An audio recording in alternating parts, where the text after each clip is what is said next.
Hello students. आज हम एक और नया टॉपिक लेकर के आए हैं इंग्लिश ग्रामर में। Change of voice. Change of voice English grammar के अंदर टोटली टेंस के ऊपर बेस होते हैं। जो टेंस हमारे दिए होते हैं वो एक्टिव वॉइस में होते हैं और उनका पैसिव वॉइस हमें चेंज करना होता है।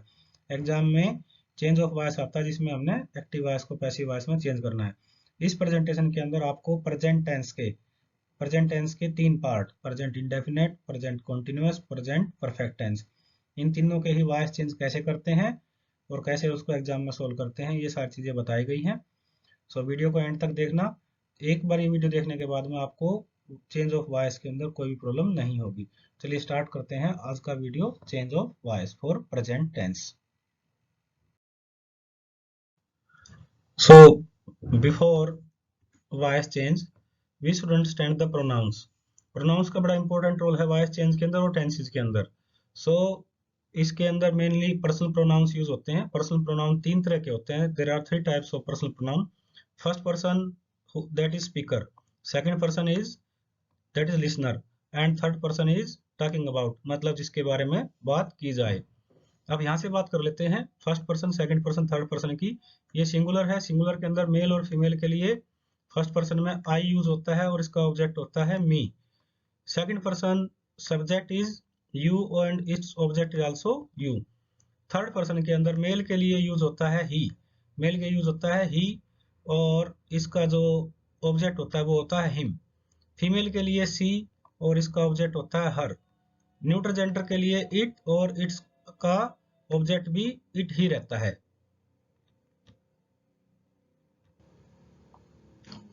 इसके बाद बात करते हैं प्लूरल केस में। प्लूरल का मतलब बहुवचन, सिंगुलर का मतलब एक वचन। सो प्लूरल के अंदर फर्स्ट पर्सन का जो सब्जेक्ट होता है वो होता है वी और वी का ऑब्जेक्ट होता है अस। सेकंड पर्सन के अंदर जो सब्जेक्ट होता है वो होता है हमारा यू और इसका ऑब्जेक्ट भी रहता है यू।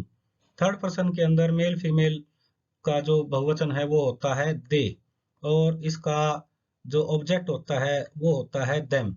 सो ये सारे सब्जेक्ट और ऑब्जेक्ट हैं, ये ऑलरेडी आप लोगों को आते भी हैं।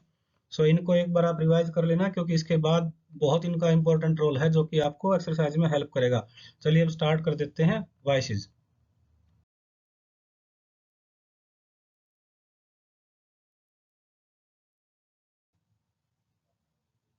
वॉइस का मीनिंग होता है आवाज, मतलब साउंड। सो जो वॉइस है वो हमें ये बताता है कि जो वर्ब है दैट इज एक्टिव और पैसिव। सिर्फ ये बताता है कि जो वर्ब है, जो वर्ब यूज हुई है क्रिया, वो एक्टिव है या पैसिव है। अब वॉइस जो है वो दो तरह की होती है। फर्स्ट इज एक्टिव वॉइस, जो हमारा टेंस दिया होता है, जो हमने टेंस पढ़े हैं जिसमें fill in the blanks with the verb form of the verb, उसके अंदर वो एक्टिव वॉइस होता है। So the focus on the doer of the action, जो एक्शन को करने वाला है, सब्जेक्ट है, उसके ऊपर फोकस होता है। पैसिव वॉइस के अंदर ऑब्जेक्ट के ऊपर फोकस रहता है, मींस रिसीवर ऑफ एक्शन, उसके ऊपर फोकस रहता है। अब हम स्टार्ट कर रहे हैं voice change for present indefinite tense. Present indefinite tense आप लोगों ने पढ़ा है, इसको सिंपल प्रेजेंट भी कहते हैं। इसका जो एक्टिव वॉइस होता है, मींस जो टेंस का रूल है दैट इज सब्जेक्ट प्लस में first form of the verb V1 plus में एस या ES that is use with the third person singular. जो थर्ड पर्सन एक वचन होता है उसके साथ में वर्ब की फॉर्म के साथ एस या ES लगाते हैं और साथ में ऑब्जेक्ट। अब इसका जब हम पैसिव वॉइस बनाते हैं, जो कि हमारे एग्जाम में आता है एक्टिव वॉइस से पैसिव वॉइस बनाना, तो हम सब्जेक्ट से ऑब्जेक्ट बनाएंगे, सब्जेक्ट का हम ऑब्जेक्ट बनाएंगे जो कि हमने भी पढ़े हैं, और ऑब्जेक्ट का हम सब्जेक्ट बना देंगे जो कि अभी हमने पढ़ लिए हैं। इसके साथ इस टेंस में जो हेल्पिंग वर्ब है वो यूज होती है इज एम आर, और जो वर्ब की फर्स्ट फॉर्म दी है उसकी हम बना देंगे वर्ब की थर्ड फॉर्म और साथ में लगाएंगे बाई। तो इसका जो रूल बन जाता है पैसिव वॉइस का वो बन जाता है सब्जेक्ट प्लस में is am are plus third form of the verb V3 plus by और साथ में ऑब्जेक्ट। अब इसके एग्जांपल्स कर लेते हैं जिससे कि और क्लियरिटी हो जाए। इसके एग्जांपल्स करते हैं, एग्जांपल्स से आपको अच्छे से एक्टिव वॉइस जैसा आपको एग्जाम में दिया होगा, सब्जेक्ट प्लस में वर्ब की फर्स्ट फॉर्म साथ में SEIS और साथ में ऑब्जेक्ट, इसका हमने बनाना है passive voice. So example 1, he helps me. यहाँ पर ही सब्जेक्ट है तो इसका बनेगा ऑब्जेक्ट, यहाँ पर इसका ऑब्जेक्ट बन जाएगा हिम। और यहाँ पर मी ऑब्जेक्ट है तो इसका बन जाएगा सब्जेक्ट आई, जो कि अभी हमने प्रोनाउन में पढ़ा था। सो चेंज करते हैं, आई हेल्पिंग वर्ब लगनी है is am are, is am are में से आई के साथ आता है एम, और फिर वर्ब की थर्ड फॉर्म हेल्प्ड, फिर बाई और बना दिया हमने him. So I am helped by him. Second, they play cricket, यहाँ पर क्रिकेट एक ऑब्जेक्ट है तो क्रिकेट में कोई चेंज नहीं होगा, सब्जेक्ट भी एज इट इज बनेगा। क्रिकेट एक वचन है तो इसके हाथ में इज लग गया, और प्ले की थर्ड फॉर्म लगा दी हमने प्लेड, और फिर बाई और दे का हमने बना दिया यहाँ पर ऑब्जेक्ट, दे का ऑब्जेक्ट होता है them. So cricket is played by them. Next है he does not help me, यहाँ पर नोट वाला है, सब चीजें सेम रहेंगी, केवल इसमें हेल्पिंग वर्ब के साथ हमने नोट लगाना होता है। तो यहाँ पर वही सब्जेक्ट हमारा ही का हमने बना दिया ऑब्जेक्ट हिम, और यहाँ पर ऑब्जेक्ट है हमारा मी का हमने बना दिया सब्जेक्ट आई के साथ am, I am not helped by him. Next है डू दे प्ले क्रिकेट, यहाँ पर ये है इंटरोगेटिव मतलब क्वेश्चन वाला वाक्य है, इसमें क्रिकेट को हमने यहीं रखा, और क्रिकेट एक वचन है तो इज, यहाँ पर हम हेल्पिंग वर्ब को आगे लगाएंगे, इज एम आर जो भी होगा उसको आगे लगा देंगे, क्योंकि ये क्वेश्चन वाला है, इसमें डू और डज आगे होता है।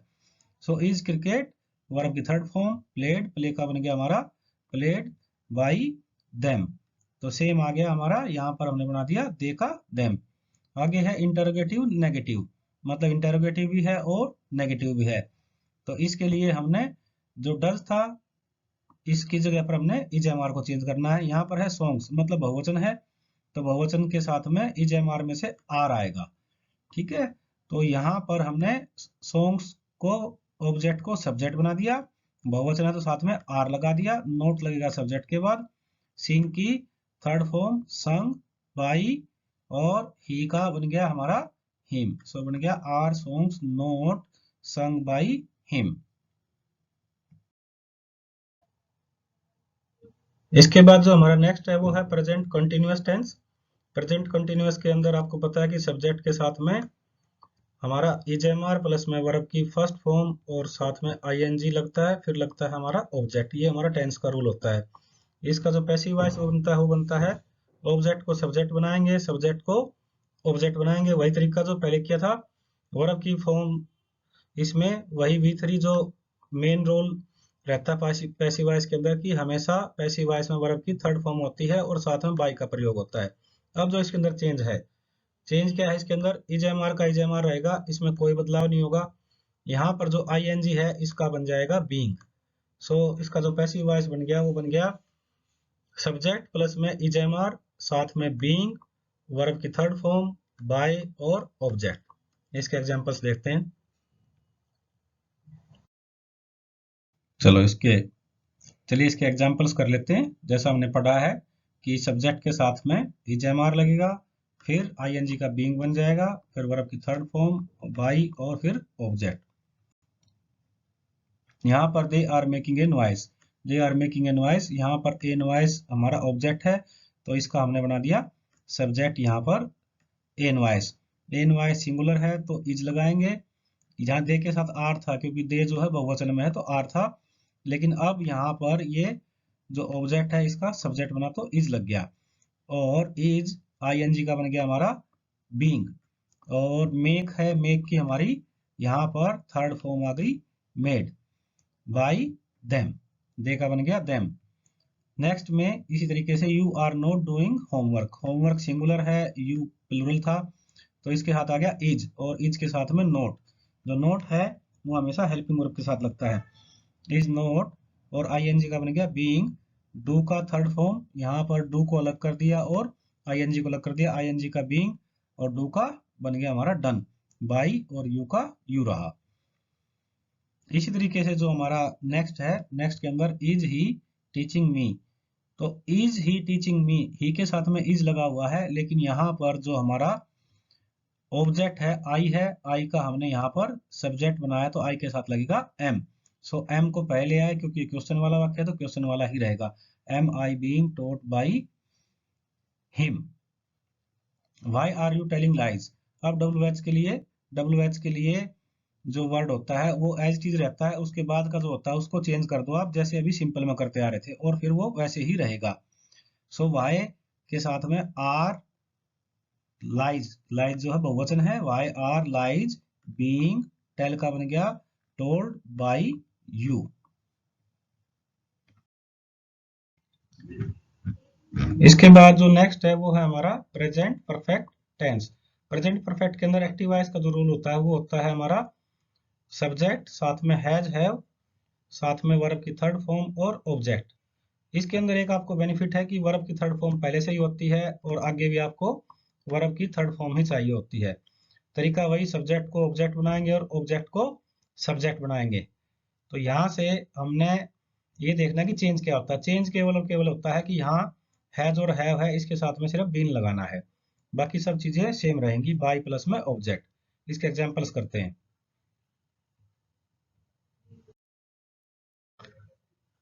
तो जो फर्स्ट एग्जांपल है वो है हमारा कि इसके साथ में he has taken my pen, he के साथ में हैज लगा है और यहाँ पर जो ऑब्जेक्ट है वो है माई पेन। माई पेन भी एक वचन है, सिंगुलर है, तो इसके साथ भी हैज रहेगा।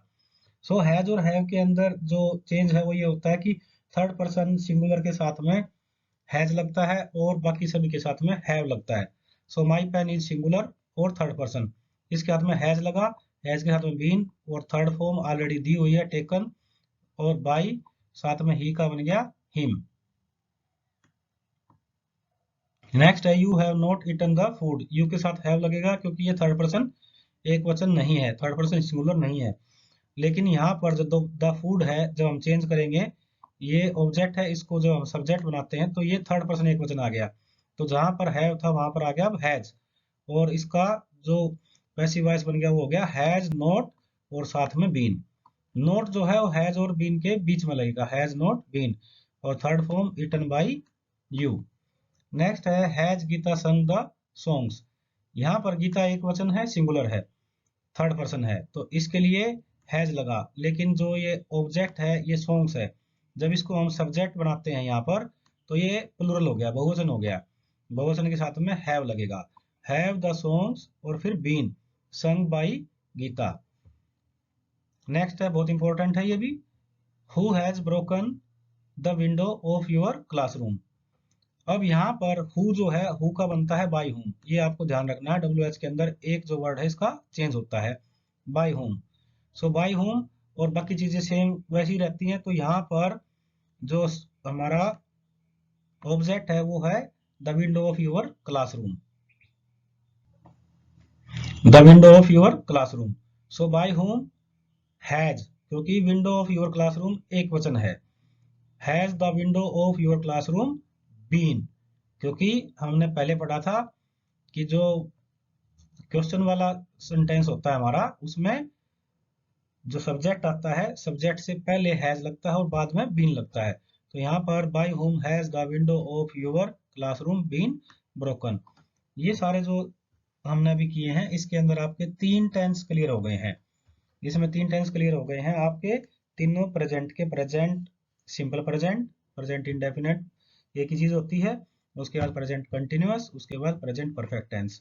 और वॉइस के अंदर जो आपके सिलेबस में है वो इन प्रेजेंट के तीनों टेंस ही हैं, उसके बाद पास्ट के 3 टेंस है और उसके बाद है फ्यूचर के 3 और टेंस। सो इसके बाद जो नेक्स्ट हमारी प्रेजेंटेशन आएगी वो आएगी पास्ट टेंस की। सो होपफुली कि आपको ये समझ में आ गया होगा। अगर आपको समझ में आ गया है तो ये एक एक्सरसाइज आपके लिए दी है, इसको आप खुद सोल्व करें और इसको कमेंट सेक्शन में इसके आंसर दें। तब तक के लिए धन्यवाद। आप लोगों ने प्रेजेंटेशन देखी, होपफुली ये जो वीडियो है इससे आपको प्रेजेंट टेंस के वॉइस चेंज कैसे करते हैं ये समझ में आ गया होगा। और जो आपने क्वेश्चंस करने हैं वो आपने कमेंट बॉक्स में उनका रिप्लाई करना है। अगर आपको कंसेप्ट क्लियर हो गया है तो वीडियो को अपने दोस्तों को फॉरवर्ड कर देना, लाइक कर देना, सब्सक्राइब कर देना। और जो नेक्स्ट प्रेजेंटेशन होगी वो होगी हमारी पास्ट टेंस पे, voice change for past tense. Thank you, have a nice day.